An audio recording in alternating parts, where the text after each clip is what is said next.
Some people carry within them a light so intense that even their own families cannot tolerate it. It isn't because they are arrogant or destructive, but because their very presence illuminates secrets, compromises, and wounds the whole family has silently agreed never to mention. If you've ever sat at a family dinner and felt like a stranger, if you're used to uneasy glances whenever you speak honestly about your feelings, you may well be the black sheep of that system. In the profound landscape of Jungian psychology, this mechanism reflects what is often called the golden shadow. What your family rejects in you is rarely your bad side. More often, it is your sensitivity, your imagination, your intuition, your courage to live differently, the very qualities they once longed for, but buried to fit in and be normal. That's why the people who should have loved you end up making you smaller, with sarcasm, with silence, or with coldness. Over time, you grow weary of trying to fit in and begin to doubt yourself. Is there something wrong with me? Today's journey is not a call for forced reconciliation, nor is it an indictment against your family. This is a gentle yet serious invitation to look together at the hidden dynamics behind this rejection through Jung's perspective, to see a truth about yourself and about the light they unconsciously envied and feared. And from here, the path back to all that is radiant and whole within you opens up. Number 1.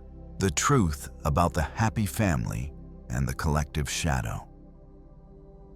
The journey of healing doesn't begin from the outside. It starts the moment you dare to look at your own happy family portrait with unfiltered eyes, especially in a society like America, where Christmas photos, Thanksgiving gatherings, and smiling faces in front of the camera can tell a story that's the complete opposite of what unfolds behind closed doors. Maybe you grew up in a house that looked perfectly fine by society standards. Parents with steady jobs, a tidy home, and everyone gathered together for the holidays. On the surface, nothing seemed wrong, but Jung reminds us of a harsh psychological law. The brighter the light outside, the darker the shadow behind it. The more flawless the surface appears, the more things are repressed, denied, and buried underneath. Family, in the Jungian sense, is not just a few people sharing a roof. It is a psychological entity with a powerful instinct for self-protection.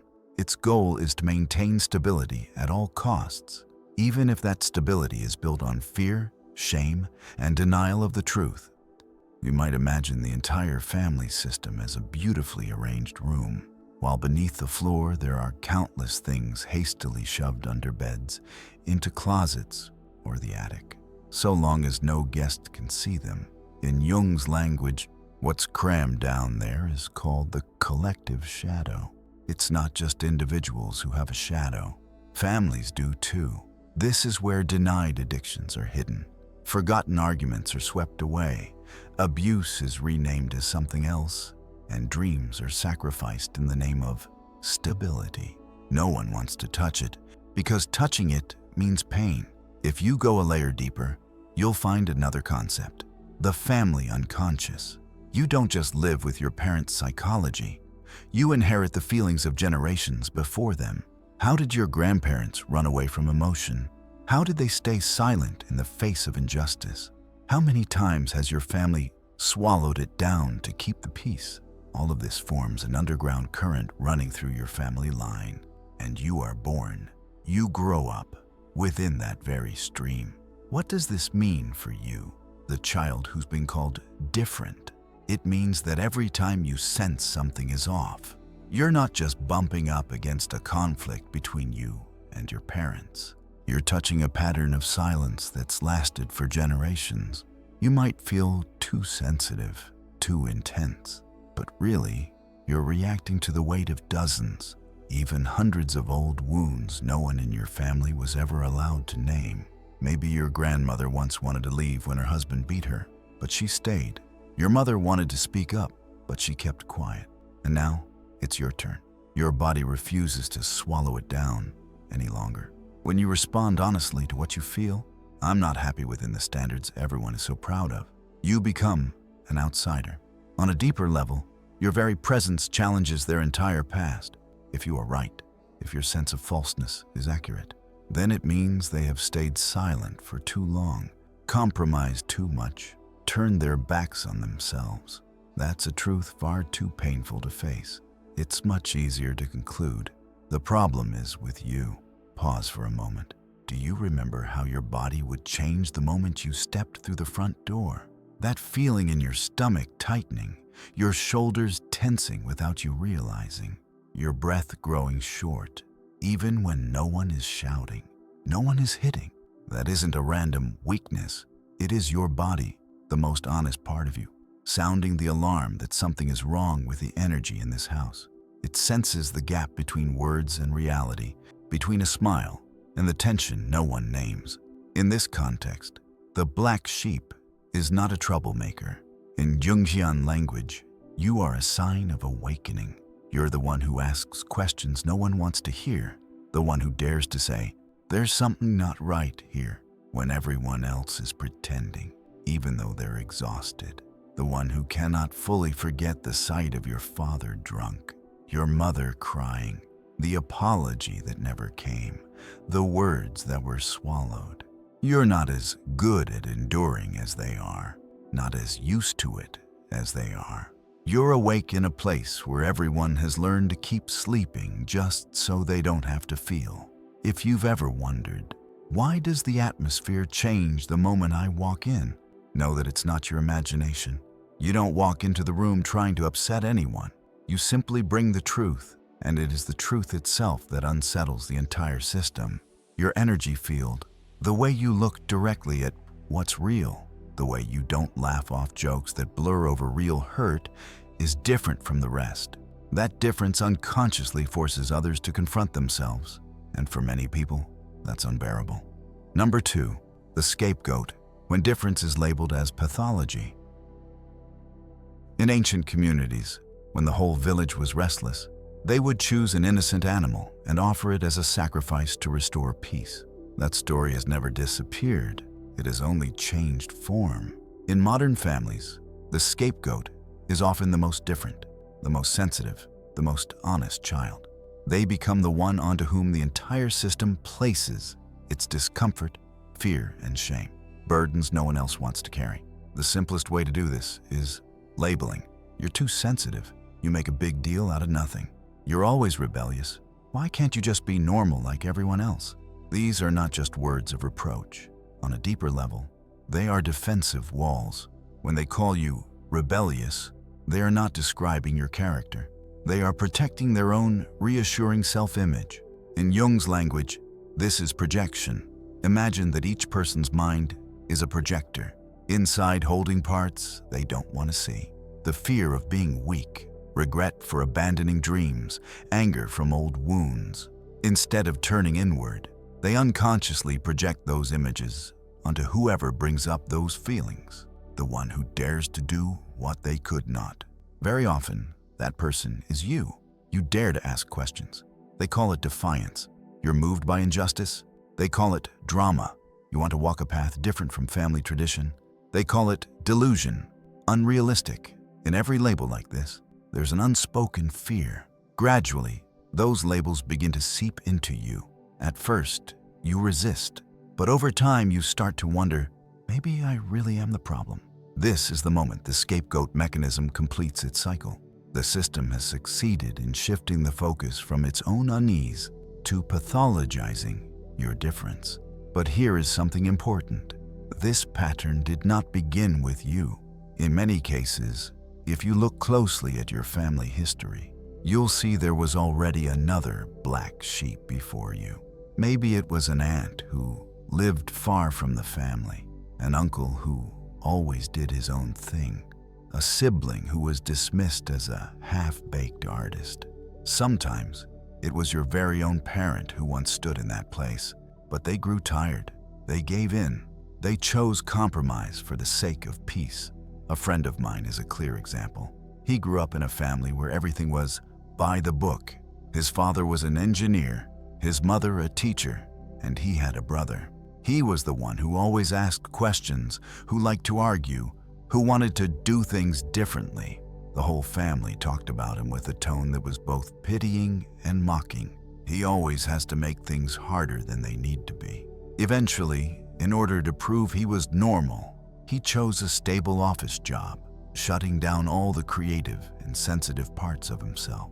When he had a son, he promised himself he would never repeat his family's mistakes. But when his son reached adolescence, the boy began to rebel, dressing differently, loving art, refusing to follow the STEM path his parents suggested. Every time his son argued, my friend felt a wave of anger rising in him, along with a sentence that would spill out almost automatically. Why can't you just be normal like everyone else? It was only when he entered therapy that he realized he had recreated the exact same pattern he once resented.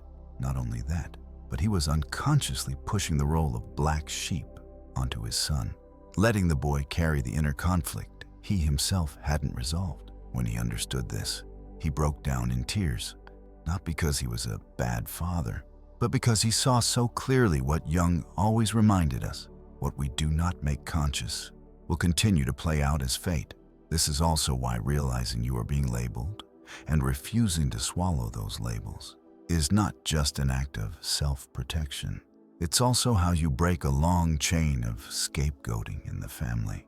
You stand up not only for yourself, but for all the children who will come after, so they don't have to live out the same old role. Maybe by now, you're remembering the phrases that have followed you for years. Too sensitive, too difficult, always making things a big deal, drama queen, never satisfied. If you've heard them repeated long enough, your own mind starts to use those same words against yourself. I want you to pause here and ask a different question. What if the symptoms they've pinned on you are actually signs of a soul that is still alive? This doesn't mean we completely deny personal responsibility or see all our behaviors as noble. Everyone has dark corners that need reflection. Projection, especially, always goes both ways. When you see them as the jailer, you may be projecting your own fear of freedom onto them. But between taking healthy responsibility and carrying all the blame for the family, there's a wide gap. And that gap, you have the right to step out of it. From here, a natural question arises, leading us to the next part of the journey. If you're simply different, why are they so afraid of your voice that they feel compelled to label, devalue, or even vilify you? What deeper motive makes your light so intolerable in their eyes? To understand this, we'll need to go deeper into the psyche in the next section. Number 3, golden shadow. They fear your light. When we talk about the shadow, we often think of the ugly parts: selfishness, jealousy, greed, weakness, things we don't want to admit belong to us. In Jungian psychology, that's true in part. But Jung also discovered something interesting. It's not just the ugly parts we reject. Many people hide away their very best qualities in the shadows as well. This is where the golden shadow appears. It's the courage you once had as a child, daring to dream big, to say, I don't like this, but then being mocked for it. It's your creativity, deep sensitivity, sharp intuition, and uncalculated kindness. When these qualities aren't welcomed by your environment, you too push them down into the basement of your unconscious, just to avoid being teased, dismissed as naive, weak, or delusional. You might picture the golden shadow as an inner bank account the owner has forgotten about. They've deposited so much money there, talent, passion, vitality, then closed the book, tucked it away, and pretended it never existed.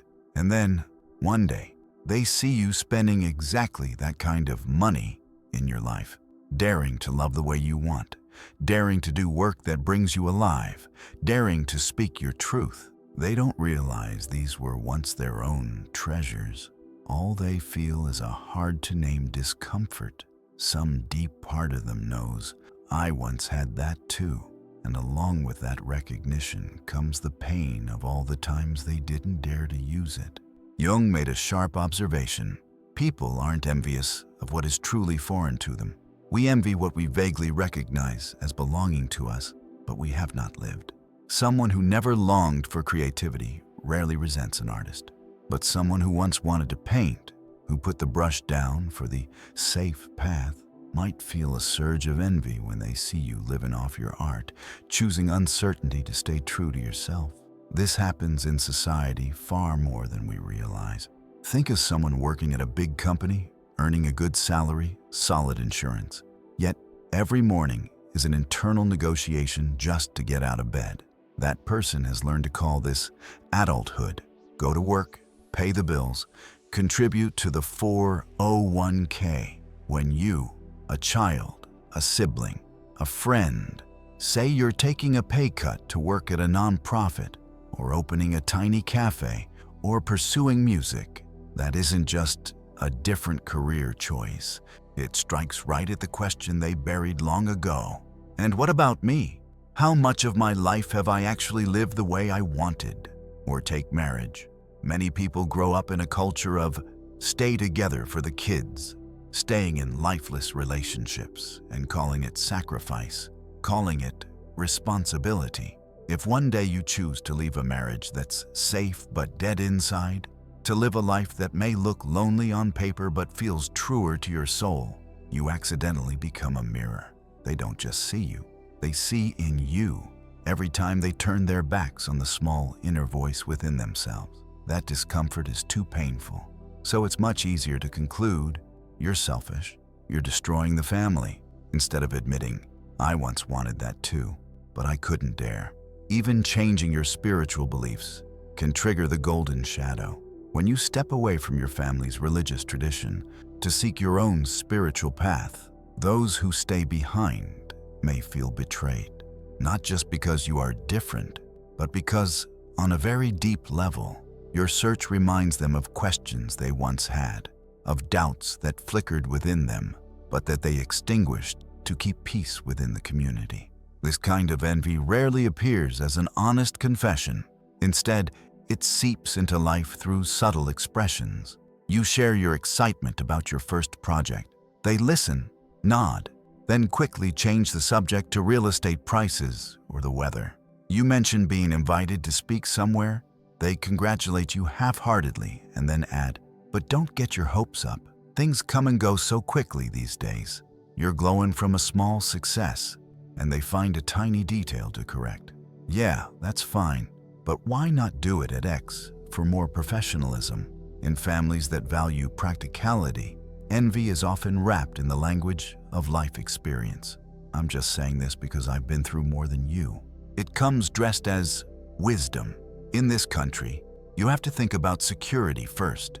You have almost no real evidence to say, they're jealous of me. You know you're not a child needing someone to applaud you. But after enough of these moments, you begin to shrink back. Every time you're about to share something that brings you joy, there's a small part of you already reaching for a mask, lowering your eyes just a bit, softening your voice so you don't seem like you're showing off. You learn to dim your own light before anyone else can do it for you. Understanding why they put you down and how it shows up isn't about justifying every hurt you've received. It's to give you back a gift, the sense that you're not the one who ruins everything. The cold reactions, the comments that pull you down, the times you're called delusional. None of these are verdicts on your worth. They are reflexes of people who once learned to smother their own light.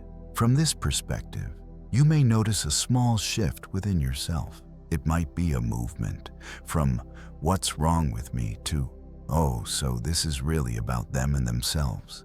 I just happen to stand in the middle. That feeling matters because it's the first step to reclaiming your right to stand up for yourself, helping your heart let go of the burden that you are the flaw in the system. Right at this intersection, where you clearly see the deeper motives behind envy and begin to feel your own pain, the question of how to protect your inner boundaries will emerge, and that is the doorway to the next stage of your journey. Number 4, the right to be angry, the rise of self-respect. When you've uncovered the truth A clearer layer of emotion often rises to the surface. Anger, pain, hurt, even resentment. And it's important to know you have the right to feel that way. When you realize you've been labeled for so many years, pushed down every time you shined, made to doubt your own aliveness, the first reaction of any living soul is not to forgive immediately. It's a jolt. So, all this time, I was treated this way and thought it was my fault? Anger in this case is not a sign that you're a bad person.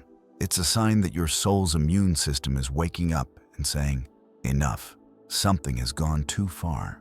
Carl Jung once said, one does not become enlightened by imagining figures of light, but by making the darkness conscious.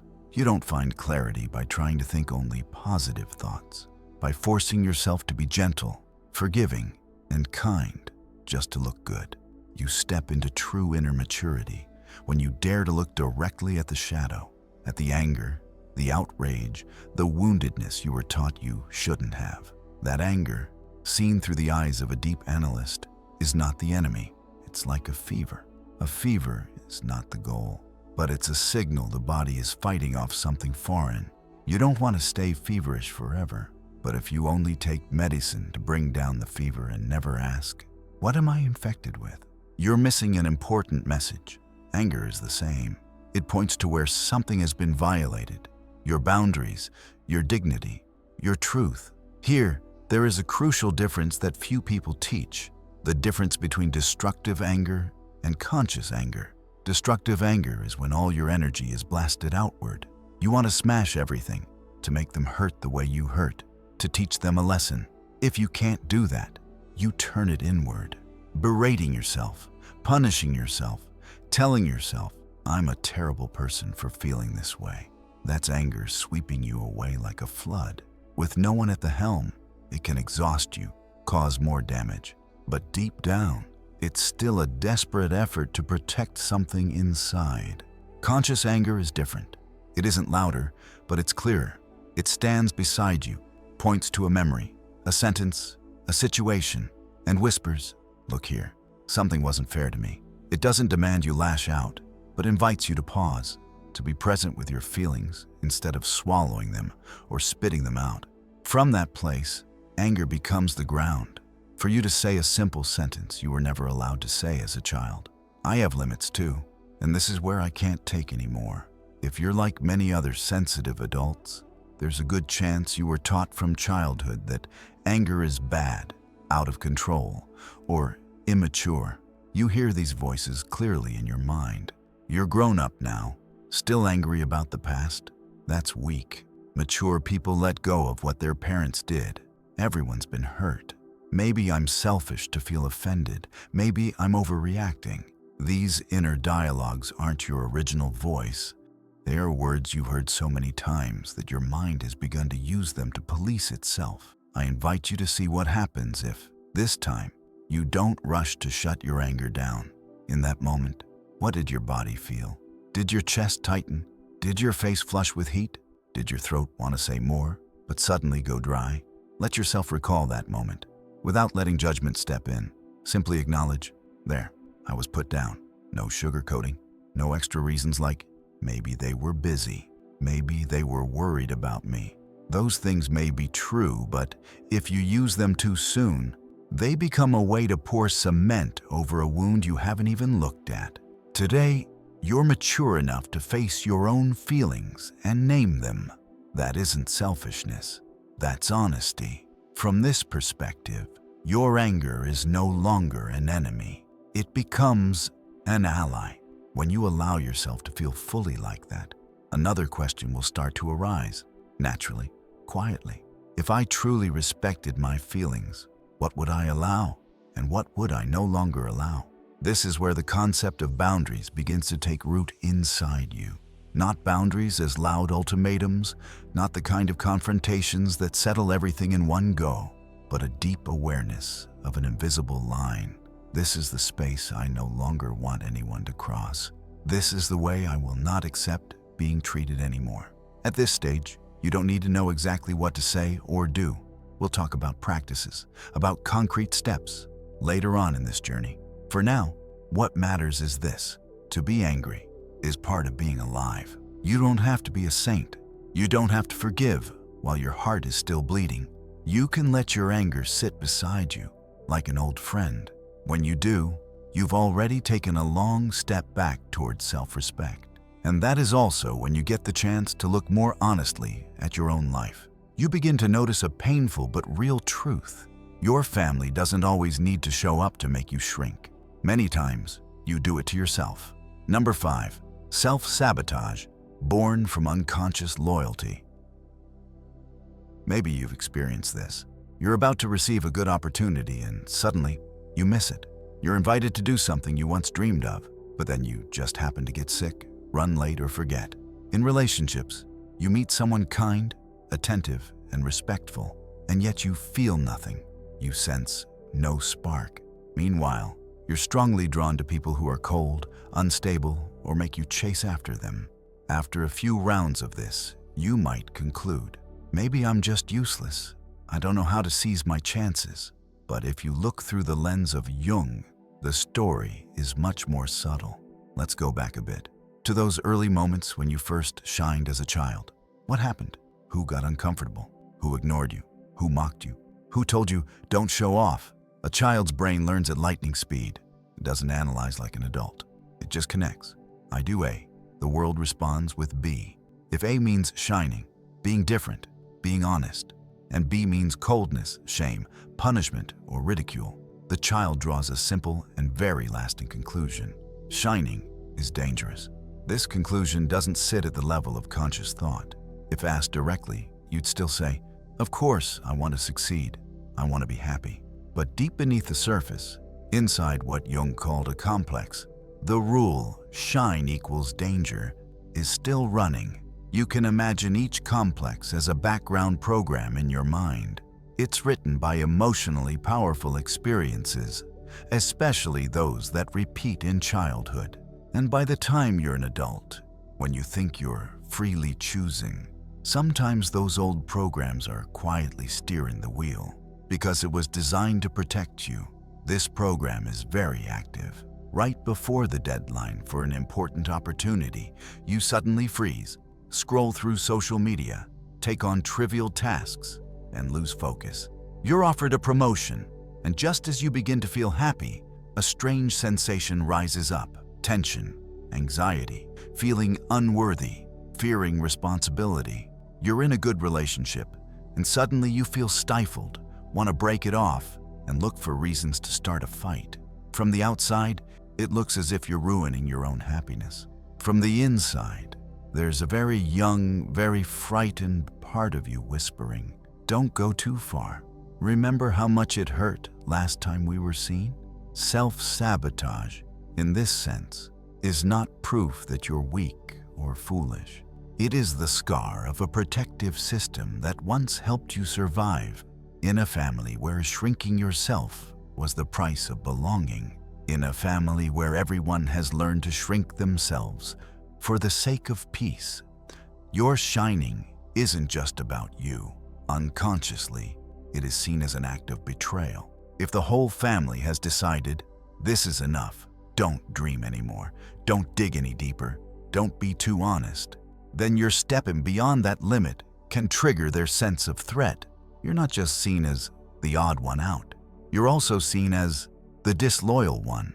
When this pattern repeats often enough, a kind of unconscious loyalty forms within you, a loyalty to the ceiling your family set on aliveness. You don't want to rise above the shared altitude. Deep down, you fear that if you go too far, you'll lose your right to fully belong. And for a child, the feeling of being pushed out of the group is far more terrifying than any dream could ever be. This doesn't mean you're stuck for life. Seeing yourself self-sabotage is not a reason to add new labels like useless or broken at the core. It simply means that before you can soar, your mind and body need to be understood, reassured, and given a new experience of shining without being punished. When you catch yourself postponing an opportunity, pushing the good person away, or ruining something you genuinely want, try to pause for a moment. Just ask yourself one gentle, honest question. Right now, what am I protecting? Are you protecting a familiar feeling? Are you protecting the image of the well-fitted child in your family's eyes? If the answer doesn't come right away, that's perfectly okay. The very act of shifting from "I'm failing" to "I'm trying to protect something" is already a big move. You're not denying your responsibility. You still see the consequences of your self-sabotage, but you also start to see that behind it is a part of your soul that is deeply loyal, deeply afraid of losing connection, deeply afraid of being punished for living authentically. You might repeat the old pattern many more times, but with each repetition, there's a little more awareness, a little more space to choose a different response. To truly break free from this trap, you'll need to nurture something that the next stage of your journey will explore in depth.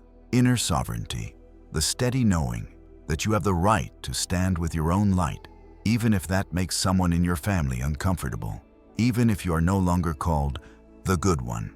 But before we speak of sovereignty, boundaries, or practical steps, give yourself a moment of gratitude. Even in clumsy, sometimes painful ways, your inner system has always tried to protect your heart in circumstances that were far from easy. Now, as you've grown, you can learn to protect yourself in new ways. And that's the beautiful work we'll step into in the next chapter. Number 6, Exile and Reconstructing the Self. When you begin to see clearly your own self-sabotage and realize it was once how you protected your heart in a harsh environment, a natural question arises.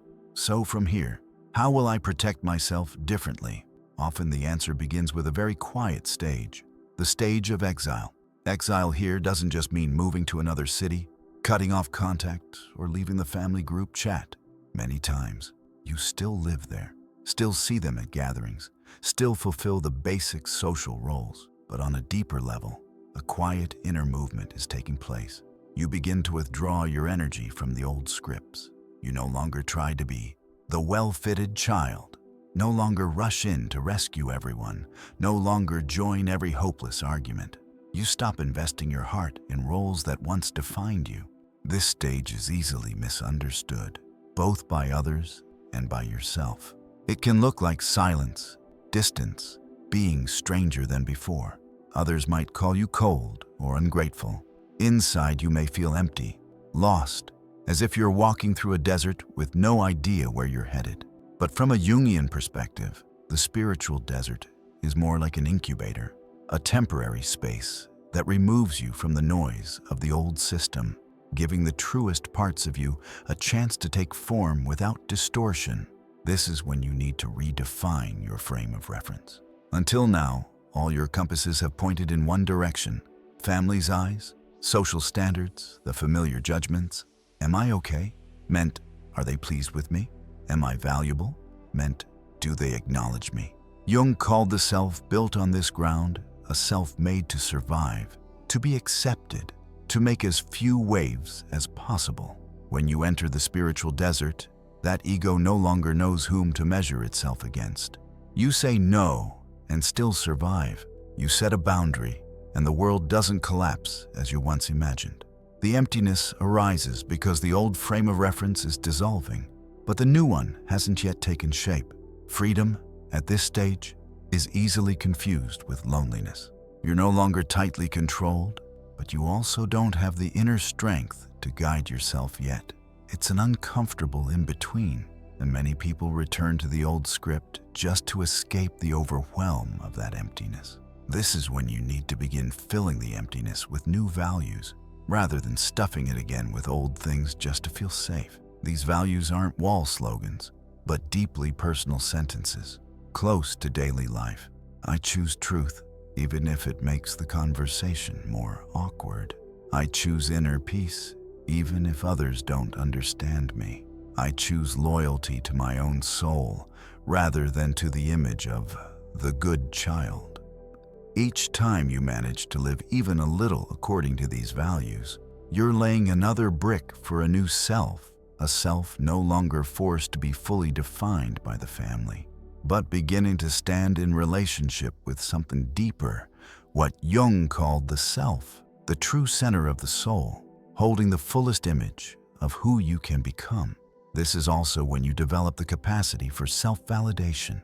It's the ability to look at your own life, see what you've been through, what you've endured, how honest you've been with yourself, and then quietly say, I know who I am, whether or not they understand.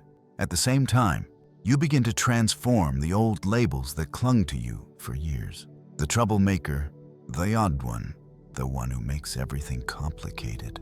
All those words, in this new light, reveal another side. Seen from a deeper perspective, the one who dares to ask difficult questions, who refuses to pretend, who won't keep silent about what's wrong, is the one who breaks the chain. You're not the one who ruins the family's peace. You are the one who refuses to carry on the false peace that so many generations paid for with illness, depression, addiction, and silence. Reconstructing the self, in this sense, is an act that is both humble and deeply courageous. You don't erase the past. You don't have to paint your family as villains, but you also no longer allow their story to be the only one that defines you. You begin to write your own chapter, where the opening line is no longer, I am the child who, but simply, I am myself, and this is what I choose to bring into the world. The loneliness of this stage is real, but if you find yourself in it, remember this small truth. There is a kind of loneliness born from abandonment, and there is another kind, the one arising in you now, born from having the courage to leave where no longer fits. This second kind of loneliness, if you give it enough time, gradually shifts into something else. The experience of being with yourself and not feeling ashamed about it. You begin to cherish quiet evenings, moments of writing, thinking, and inner dialogue.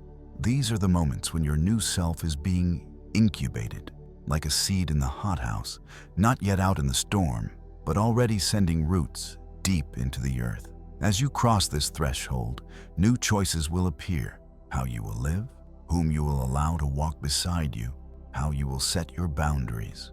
Those concrete steps will come, but all of them arise from this quiet restructuring, accepting the desert as a necessary stage and using it to build yourself in the true shape your soul deserves. Number 7, practical steps for sovereignty. The first step in claiming inner sovereignty is to acknowledge, beyond your blood family, you have the right to find your soul family. These are the people around whom you don't have to apologize for being too sensitive. Don't have to dim your light so others won't be dazzled. They might be friends, colleagues, people you meet in healing, artistic, spiritual, or support communities. The simplest sign, after spending time with them, do you feel more alive or more shut down? When you allow yourself to linger longer in those safe spaces, your inner definition of normal begins to change. You no longer measure yourself by the cold glances across the Thanksgiving dinner table. The new measure is, here, can I be real? Is my body less tense? Does my inner voice have to keep apologizing? The same person who once got called troublemaker might be seen as brave, sincere, and deep in a healthier circle. Still, remember, soul family are not people who simply applaud everything you do. According to Jung, true soul friends are those willing to challenge you to grow, but they do so from love and respect for your light, not from envy that wants to drag you down. Alongside finding a new tribe, you need small strategies to survive more healthily in old interactions. One essential technique is the gray rock. You remain present, but no longer give your energy away to every familiar drama.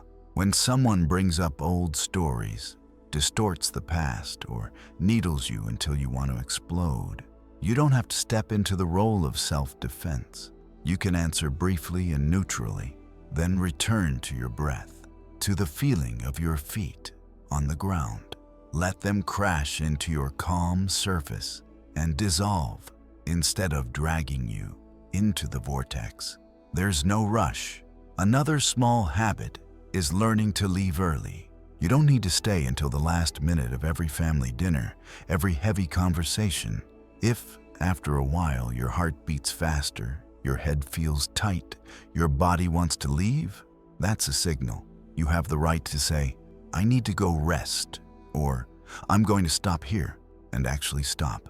Every time you allow yourself to leave a situation that makes you shrink, your nervous system learns a new line. This time, I stood up for myself. On this path, there will be days when you do very well, and days when you react as before. Talking too much, hoping too much, staying too long. That doesn't erase the ground you've already gained. Each time you notice, here, I abandoned myself a little. The light of awareness touches a place that used to be completely unconscious. Jung called this the moment when fate begins to be rewritten. And then, there's a truth that is both sharp and freeing, which you'll eventually come close to. They may never truly understand you. For that to happen, they'd have to look back at their own years of compromise, and not everyone is ready for that. If your life hangs on the hope that one day they'll change, your heart will always be held hostage. Real peace arrives when you allow both things to be true. You can still care for them, and you also have the right to build a life that no longer revolves around their approval. From there, sovereignty is no longer an abstract idea, but becomes a series of daily choices: to stay or to leave, to speak or to be silent, to share or to keep to yourself. Those choices, accumulated over the years, gradually create a life where you not only survive your family, but truly begin to thrive in the very light you once had to hide. If you've traveled with me this far, you may have felt it already. The journey from black sheep to golden lion is not some dramatic leap that happens overnight.